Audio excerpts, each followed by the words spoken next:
ये लड़का देख रहे हो, इसके लिए अनंत अंबानी ने रातों रात अपना प्राइवेट जेट भिजवा दिया।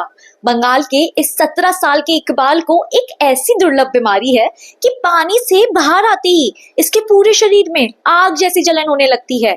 इसी लाचारी में ये पिछले 5 सालों से दिन रात तालाब में ही रहता, वही खाता पीता और वही सोता था।